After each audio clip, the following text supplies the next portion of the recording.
ಎಲ್ಲ ಮದುವೆ ಕೆಲಸಗಳು ಸರಿಯಾಗಿ ನಡೀತಾನೆ. ಶ್ರೀಮಂತರೇ, ಎಲ್ಲ ಕೆಲಸಗಳು ಸರಿಯಾಗಿ ನಡೀತವೆ. ನಾನೇ ಮುಂದೆ ನಿಂತು ಎಲ್ಲ ಕೆಲಸಗಳನ್ನು ಸರಿಯಾಗಿ ನೋಡಿಕೊಳ್ಳುತ್ತಿದ್ದೇನೆ. ಹೇಮ ರೆಡಿ ಆಗಿದ್ದಾಳೆ ನೋಡು. ಒಳಗೆ ಇದ್ದಾಳೆ ಅಂತ ಅವಳು ತುಂಬಾ ಆಟ ಮಾಡುತ್ತಿದ್ದಾಳೆ. ಅವಳು ಇಷ್ಟು ಆಟ ಮಾಡಬೇಕಾದ್ರೆ ನಾನು ಹುಟ್ಟಿಸಿದ ತಂದೆ ನನಗೆ ಬೇಡ ಆಟ.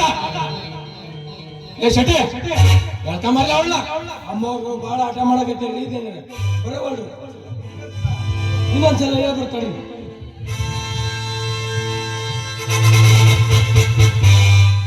ಸೆಕ್ಯೂರಿಟಿ ಟೈಟ್ ಆಗಿರ್ಬೇಕು.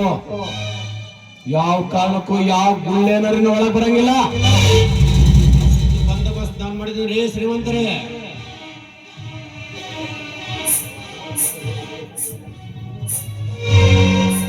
ಏ ಮಧು, ಬೇಗ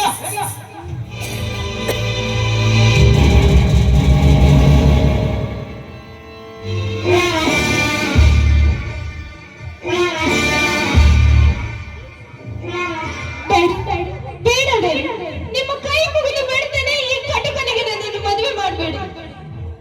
ಲೇ ಮಧು, ತಾಳಿ ತಂದಿದ್ಯಾ ಇಲ್ಲ? ಹಾಗೇನ ಹೊಡಿ ಕಟ್ಟಡ ತಾಳಿಲ್ಲ.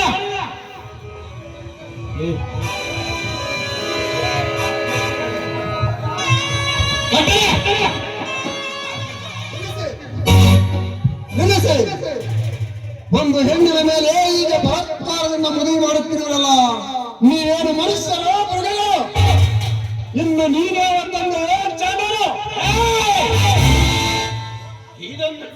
ಇದನ್ನು ಕೇಳಲು ನೀವ್ಯಾರು? ಒಂದು ಆಸ್ತಿಯನ್ನು ಲಪಟಾಯಿಸಬೇಕೆಂದು ಒಂದು ಹೆಣ್ಣಿಗೆ ಇಷ್ಟೊಂದು ಚಿತ್ರಹಿಂಸೆ ಕೊಡ್ತೀರಲ್ಲ, ನೀವೇನು ಮನುಷ್ಯರು ಇಲ್ಲ ಮೃಗಗಳು? ಕಲಿಯುಗದ ರಾಕ್ಷಸ ನೀವು ಮೂರ್ತಿರಲ್ಲ. ನಿಮ್ಮ ಅಣ್ಣನ್ ಕರ್ಕೊಂಡ್ ಬಂದ್ರು ನಮ್ಮನ್ನೇನು ಮಾಡಕ್ಕಾಗಲ್ಲ. ಮಕ್ಕಳ ನನ್ನ ಮಕ್ಕಳ ಕಣವಳು. ಏ ಸತ್ತಜೆ, ಅವತ್ತು ನನ್ನ ಅತ್ತಿಗೆಗೆ ಬಲಾತ್ಕರಿಸಲು ಬಂದಾಗ ಏನು ಹೇಳಿದ್ದೆ ನೆನಪಿಸಿಕೋ. ಇಂದು ನಾವು ಈ ಹೇಮಗಳನ್ನು ಕರೆದುಕೊಂಡು ಹೋಗೇ ಹೋಗುತ್ತೇವೆ. ಅದನ್ನು ತಪ್ಪಿಸಲಿಕ್ಕೆ ಯಾರಿಂದಲೂ ಸಾಧ್ಯವಿಲ್ಲ. ಈಗ ನಾವು ಹೇಮಗಳನ್ನು ಬಿಟ್ಟು ಹಾಗೆ ಹೋದರೆ ಇಲ್ಲಿ ಕುಳಿತಿರುವ ಜನರು ನಮ್ಮನ್ನು ಶಂಡೆರೆಂದು ಕರೆಯುತ್ತಾರೆ.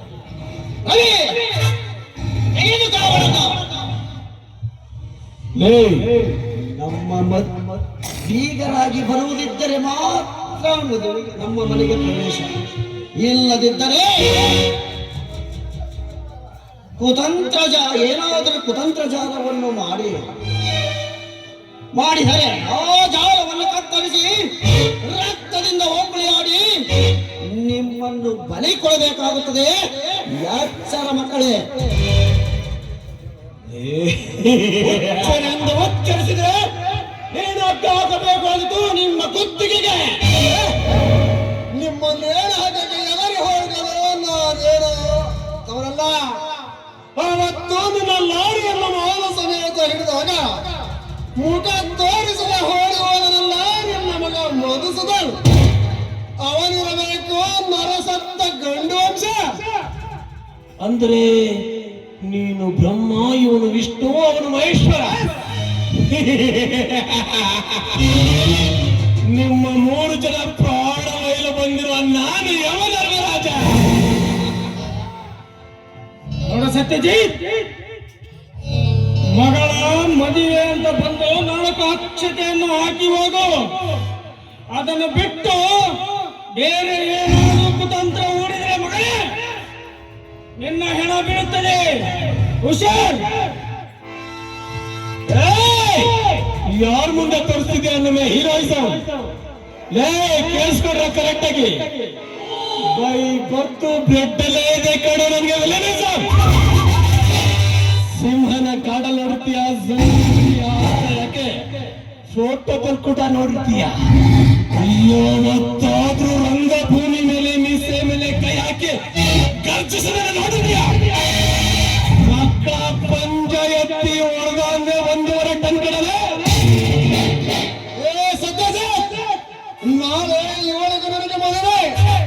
ನಿನ್ನ ಆಸರ ತಾಕತ್ತಿದ್ದರೆ ಒಂದು ಮದುವೆನಲ್ಲ ಸರ್. ಇವಳನ್ನು ನಿನಗೆ ಮದುವೆ ಮಾಡಿಕೊಳ್ಳದಿದ್ದರೆ ಏನು ಮಾಡುತ್ತೆ ಮಗನೇ? ಅಲ್ಲೇ ಬೀಳುತ್ತೆ ನಿಮ್ಮ ಹಣ. ಅದು ಆಳ್ಸೆಯವನಿಗೆ ಕೊಟ್ಟು.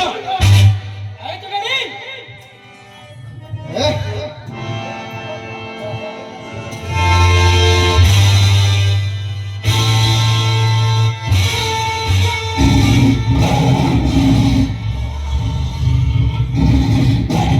ಶ್ರೀಮಂತರೇ, ಇವರ ಹಟ್ಟಾಸವು ಮಿತಿ ಮೀರುತ್ತದೆ. ಇದನ್ನು ಹೇಗಾದರೂ ಮಾಡಿ ಸರ್ವನಾಶ ಮಾಡಿ ಆ ಹೇಮಳನ್ನು ನನ್ನ ಮಗನಿಗೆ ಮದುವೆ ಮಾಡಲೇಬೇಕು.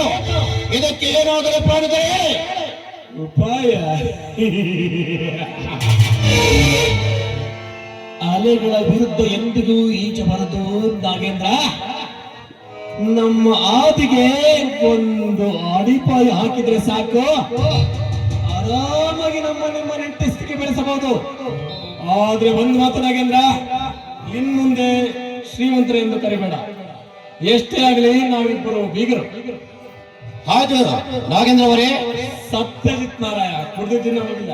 ಹೋಗೋಣ.